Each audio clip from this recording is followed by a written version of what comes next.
అందరికీ నమస్కారం అండి.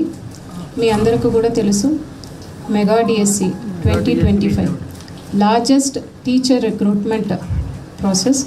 సో దాంట్లో 16,347 టీచర్ పోస్ట్ నోటిఫికేషన్ చేయడం జరిగింది. దానికి 3,36,300 క్యాండిడేట్స్ నుంచి 5,77,675 అప్లికేషన్స్ మనకు వచ్చాయి. ఎగ్జామినేషన్ని కూడా CBT computer based test 154 TCS iON సెంటర్స్లో 24 days 89 సెషన్స్లో ఈ ఎగ్జామ్ని జరిపించి దాంట్లో 15,941 క్యాండిడేట్స్ని సెలెక్ట్ చేయడం కూడా జరిగింది. గడిచిన కొన్ని నెలలుగా ఈ మెగా డిఎస్సి గురించి, ట్రాన్స్పరెన్సీ గురించి, ఇంటెగ్రిటీ, ఆ ఎగ్జామ్ యొక్క ఇంటెగ్రిటీ గురించి కొన్ని అన్వెరిఫైడ్, అన్సబ్స్టాన్షియేటెడ్ ఇన్ఫర్మేషన్ కొన్ని మీడియాలో, ప్రింట్ మీడియాలో, ఎలక్ట్రానిక్ మీడియాలో, ముఖ్యంగా సోషల్ మీడియాలో రావడం జరిగింది. దానికి డిపార్ట్మెంట్ తరపున వెరిఫైడ్ ఇన్ఫర్మేషన్ని సిస్టమేటిక్గా అప్పటికప్పుడు రిజైండర్ ద్వారా ఇవ్వడం జరిగింది. అదేవిధంగా 3 సారి secretary school education, secretary sports, secretary GAD వారు కూడా ప్రెస్ కాన్ఫరెన్స్ జరిపించి, సో దాంట్లో కూడా ఈ ఎగ్జామినేషన్స్ గురించి, ఎంటైర్ రిక్రూట్మెంట్ ప్రాసెస్ గురించి, ముఖ్యంగా హారిజాంటల్ రిజర్వేషన్ గురించి క్లియర్ కట్గా ప్రతి ఒక్క అలిగేషన్స్ సంబంధించి క్లారిఫికేషన్ కూడా ఇవ్వడం జరిగింది. అయినప్పటికీ ఇంకా కూడా ఇప్పుడు కూడా కొన్ని అన్వెరిఫైడ్ ఇన్ఫర్మేషన్ సోషల్ మీడియాలో ఎవరైతే నాన్ సెలెక్టెడ్ క్యాండిడేట్స్ ఉన్నారో ఆ ఇండివిజువల్ కేసెస్ని హైలైట్ చేస్తూ కొన్ని అన్వెరిఫైడ్ ఇన్ఫర్మేషన్ ఎక్కువ సర్క్యులేట్ అవుతుంది.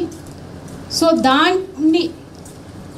దీని వలన ఎక్కువ ఎవరైతే క్యాండిడేట్స్ ఆల్రెడీ సెలెక్ట్ అయ్యి ఇప్పుడు టీచర్స్గా పనిచేస్తున్నారో వారి మధ్యలో, అదేవిధంగా ఇప్పుడు క్యాండిడేట్స్ ఏదైతే మెగా డిఎస్సి 2026 కోసం తయారు చేస్తున్నారో ఆ క్యాండిడేట్స్ మధ్యలో కొన్ని ప్యానిక్ క్రియేట్ అయ్యే సిచ్యువేషన్ ఉంది. కాబట్టి in the best interest of those candidates we felt it is the responsibility of the department to put before the public the verified facts. So దానికోసం నేను అదేవిధంగా ఎండి సాబ్ ఈరోజు ఈ ప్రెస్ కాన్ఫరెన్స్ని నిర్వహించడం జరుగుతున్నది. సో దాంట్లో భాగంగా మీ అందరికీ కూడా, సో ఏదైతే గతంలో జరిగిన ప్రెస్ కాన్ఫరెన్స్లో సెక్రటరీ గారు మీకు ఏదైతే నాన్ సెలెక్టెడ్ క్యాండిడేట్స్ రిలేటెడ్ మనకు వచ్చిన అలిగేషన్స్ని case wise based on data verify చేస్తూ ఫ్యాక్ట్స్ని మీ ముందు పెట్టడం జరిగింది. సిమిలర్గానే ఇప్పుడు రీసెంట్గా ఈ మధ్యలో ఒక 2 క్యాండిడేట్స్ గురించి మనకి ఎక్కువ సోషల్ మీడియాలో సర్క్యులేట్ అవుతుంది. సో దాని గురించి ఉన్న వాస్తవాన్ని మీ ముందు ఇప్పుడు పెడుతున్నాను. సో మొదటిగా సంతోషి పార్వతి ఈ క్యాండిడేట్, వారు అప్లికేషన్ పెట్టుకున్నది పీజీటీ ఇంగ్లీష్ జోన్ 1, ఆమె ర్యాంక్ 92. అక్కడ పీజీటీ ఇంగ్లీష్ జోన్ 1లో సంతోషి పార్వతి. 2 ఈడబ్ల్యూఎస్ వేకెన్సీస్ అక్కడ ఉంది. సో దాంట్లో ఫస్ట్ 84th ర్యాంక్ తీసుకున్న పద్మజ గారు, ఆమెకు ఒక సీట్ వచ్చింది ఈడబ్ల్యూఎస్ కేటగిరీ.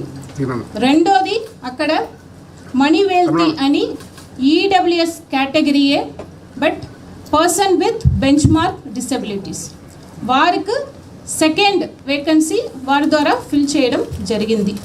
సో ఇప్పుడు వారు ఇప్పుడు మీడియాలో చూస్తున్నప్పుడు ఎందుకు నాకు ఈ సీట్ ఇవ్వలేదు అని వారు క్వశ్చన్ చేయడం జరిగింది. ఎవరైతే అక్కడ person with bench mark disability Ashok Kumar Manivelthi 40% వారికి డిసెబిలిటీ ఉంది అని మెడికల్ బోర్డ్ ద్వారా ఇచ్చిన సర్టిఫికేట్ మేరకు ఎలిజిబుల్ క్యాండిడేట్. సో దానివల్లనే వారికి ఈ పోస్ట్ ఇవ్వడం జరిగింది. అగైన్ ఇది కూడా మీరు అందరూ కూడా అర్థం చేసుకోవాల్సినది ఒక విషయం ఉంది. ఇది కూడా హరిజాంటల్ రిజర్వేషన్ అయినా హరిజాంటల్ రిజర్వేషన్లో బెనిఫిట్ పొందిన క్యాండిడేట్. సో మీకు ఆల్రెడీ లాస్ట్ టైం ఈ వర్టికల్ రిజర్వేషన్ గురించి హరిజాంటల్ రిజర్వేషన్ గురించి చాలా క్లియర్ కట్గా చెప్పడం జరిగింది. సో దాని మేరకు horizontal based on horizontal reservations ఏదైతే మనకు జీవో నెంబర్ 77 ఉందో ఆ ప్రకారం ఆ క్యాండిడేట్కు ఈ పోస్ట్ ఇవ్వడం జరిగింది. It is as per rules.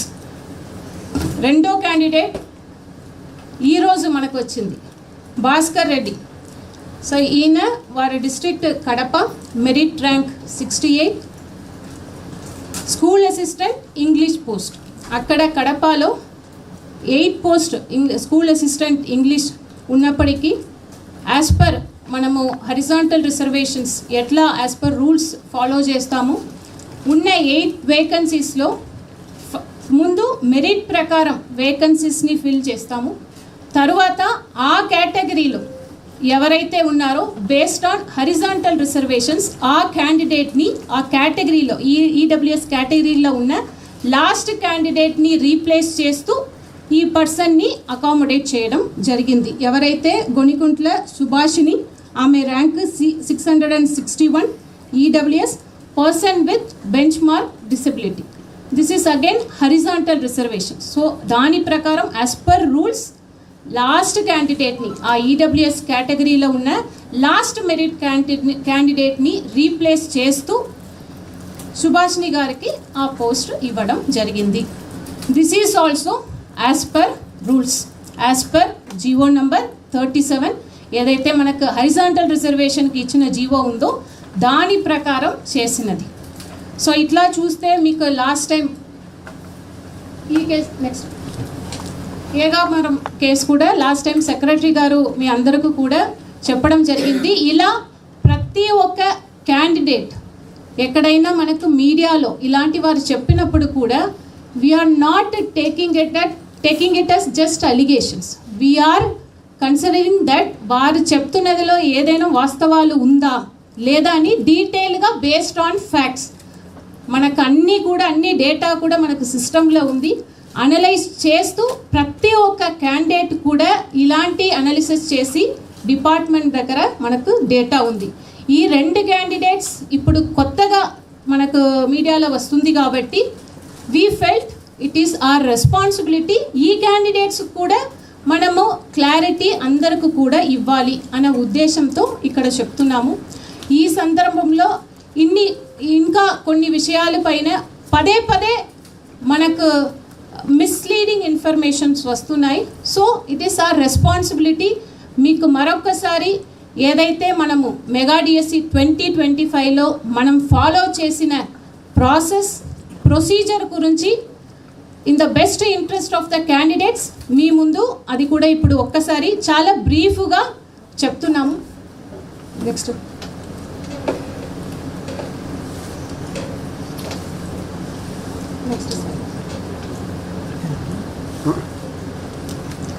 So ఇది ఫ్యాక్ట్స్ మీకు ఆల్రెడీ చెప్పేశాము. ఎన్ని పోస్ట్ మనము నోటిఫై చేశాము, ఎన్ని అప్లికేషన్స్ మనకు వచ్చాయి. 154 సెంటర్స్లో టీసీఎస్ అయాన్ సెంటర్స్లో మనం ఎగ్జామ్ జరిపించాము. 15,941 క్యాండిడేట్స్ సెలెక్ట్ అయ్యారు. 89 సెషన్స్లో మనం ఎగ్జామ్ని కండక్ట్ చేశాము. ఎగ్జామ్ జరిగినప్పుడు మనకు క్వరీస్ వస్తాయి. దానికి కూడా డిఈఓ ఆఫీస్లో ఏదైతే ఇక్కడ విద్యాభవన్ ఉందో మన స్టేట్ ఆఫీస్లో కూడా ఒక హెల్ప్ డెస్క్ క్రియేట్ చేసి క్యాండిడేట్స్కు ఎగ్జామ్ రాస్తున్నప్పుడు రకరకాల క్వరీస్ వస్తాయి, డౌట్స్ ఉంటాయి. ఆ డౌట్స్ని కూడా మనం తీసుకుని క్లారిఫై చేయడం జరిగింది. దాంతోపాటు వారికి గ్రివాన్సెస్ కోసం ప్రత్యేకంగా జోనల్ లెవెల్లో స్టేట్ లెవెల్లో కమిటీ వేసి చివరిగా ఒక ఫైనల్ అపెలేట్ అథారిటీ అది కూడా పెట్టి 3 లెవెల్లో వారు ఒక గ్రివాన్సెస్ని కూడా మనము డిస్పోజ్ చేయడం జరిగింది. Next so these are the different dimensions of the mega DSC. దీంట్లో 3-4 ఐటమ్స్ గురించి I just want to highlight. Next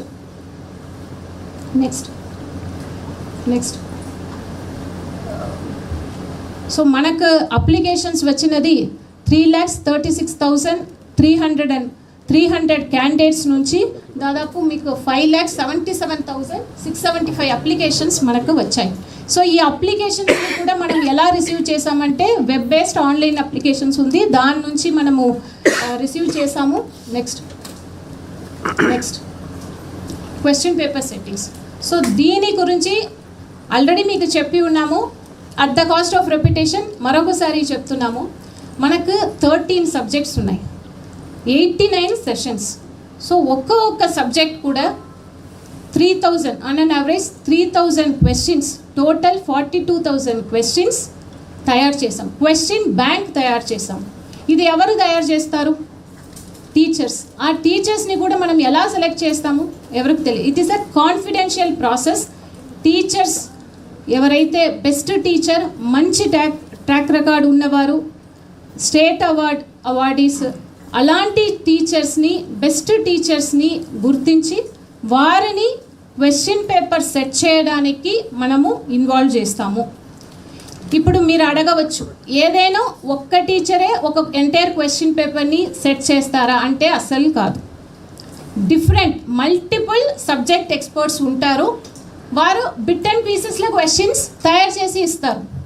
ఒకరు 50, ఒకరు 100, అట్లా డిఫరెంట్ టీచర్స్ డిఫరెంట్ క్వశ్చన్స్ తయారు చేస్తారు. ఒక్కరే ఒక్క క్వశ్చన్ పేపర్లో డిఎస్సిలో 160 క్వశ్చన్స్ ఉంటుంది. ఒక్క టీచరే ఆ క్వశ్చన్ పేపర్ని సెట్ చేస్తారా అంటే లేదు. డిఫరెంట్ టీచర్స్ ఉంటారు, వారు క్వశ్చన్ పేపర్ని సెట్ చేసి క్వశ్చన్స్ని సెట్ చేసి ఇస్తారు. That would be uploaded into the system. So సిస్టంలో ఉన్నప్పుడు అవి అన్నీ కూడా ఎన్క్రిప్టెడ్ ఫామ్లో ఉంటుంది. మీరు ఓపెన్ చేసి చేయడానికి ప్రయత్నం చేస్తే కూడా మీకు కనిపించదు. ఇట్ ఈస్ ఎన్క్రిప్టెడ్ ఫార్మాట్లో ఉంటుంది. సో ఆ సిస్టమ్కు కూడా లోకల్ సర్వర్ అని ఉంటుంది. ఎవరికి కూడా యాక్సెస్ ఉండదు except 2 regular employees of SCERT. అది కూడా పాస్వర్డ్ ప్రొటెక్టెడ్. ఎవ్రీడే ఆ పాస్వర్డ్ని చేంజ్ చేస్తూ ఉంటాం. సో ఎగ్జామ్ జరుగుతున్నప్పుడు ఎట్లా జరుగుతుంది? మనం ఏదైతే అప్లోడ్ చేసామో ఈ క్వశ్చన్స్ సిస్టమ్ నుంచి ప్రతి ఒక్క క్యాండిడేట్ కూడా different set of questions sequence కూడా చేంజ్ అయ్యి జంప్ చేసి వస్తుంది. ఆప్షన్స్ కూడా చేంజ్ అయ్యి వస్తుంది. సో ఒక్క పేపర్ని చూసి పక్కన ఉన్నవారు కాపీ చేయగలుగుతారా? చేయలేరు. సో ఇక్కడ ఎక్కడైనా క్వశ్చన్ పేపర్ లీక్ అని అవకాశం ఉందా? అసలు లేదు. బికాస్ ఇక్కడ క్వశ్చన్ పేపర్ కాన్సెప్టే లేదు. Different set of different teachers they will set the questions. అవి అన్నీ జంపులు చేసి క్వశ్చన్ బ్యాంక్ తర్వాత దాన్ని అప్లోడ్ చేస్తాము. ఎన్క్రిప్టెడ్ ఫామ్లో ఉంటుంది. విద్యార్థి అంటే క్యాండిడేట్కు క్వశ్చన్ అంటే ఎగ్జామ్ టైంలో జంపుల్ అయ్యి క్వశ్చన్స్ వస్తుంది. సో కాపీ చేయలేము. మాస్ కాపీ అసలు వీలే లేదు. క్వశ్చన్ పేపర్ లీక్ కూడా దీంట్లో అవకాశమే లేదు. అంత ట్యాంపర్ ప్రూఫ్ సెక్యూర్ సిస్టంలో ఇవి అన్నీ కూడా జరుగుతుంది.